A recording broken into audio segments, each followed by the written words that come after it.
were so truly bold. The English came in 1607. It was not their idea of a typical heaven. They learned independence from one John Smith, and the House of Burgesses settled any tiffs. The Pilgrims followed soon after that, and in 1620 wrote the Mayflower Compact. The rule of law was a major tool. No kings for them, they wanted self-rule. Then in 1754, the French and British went to war. All alone the British could not stand, so the colonists had to lend a hand. The war was costly for the king, so the tyrant taxed his darlings. The colonists did not want to pay, they dumped his tea into Boston's Bay. After the midnight ride of Paul Revere, Americans knew troubled times were near.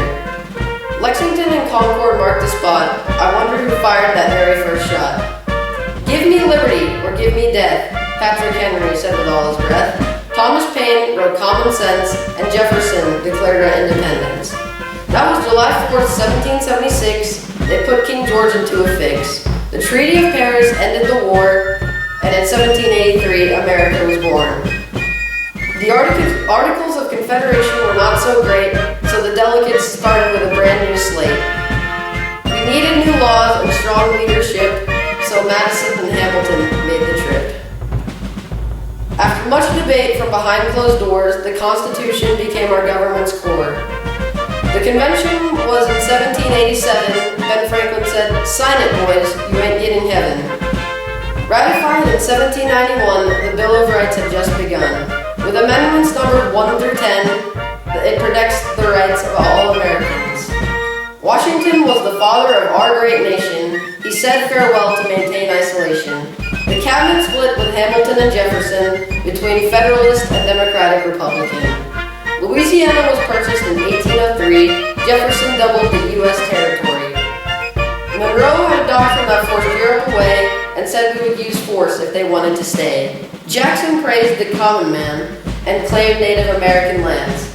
He was a hero in the War of 1812. Spoiled friends left when the banks all failed. Here comes the Industrial Revolution. We grew more cotton with Whitney's invention. Immigrants and farmers became more urban, thanks to trains, canals, and Robert Fulton. America now started pulling away. Their cultures grew more distinct each day. The three regions, north, south, and west, each wanted their region to get the best. Calhoun argued for nullification. Webster spoke for union, not secession. Then came Clay to solve the disputes. His compromises cooled any hot feuds. Now it's time for the Mexican War. They didn't like Texans coming in their back door.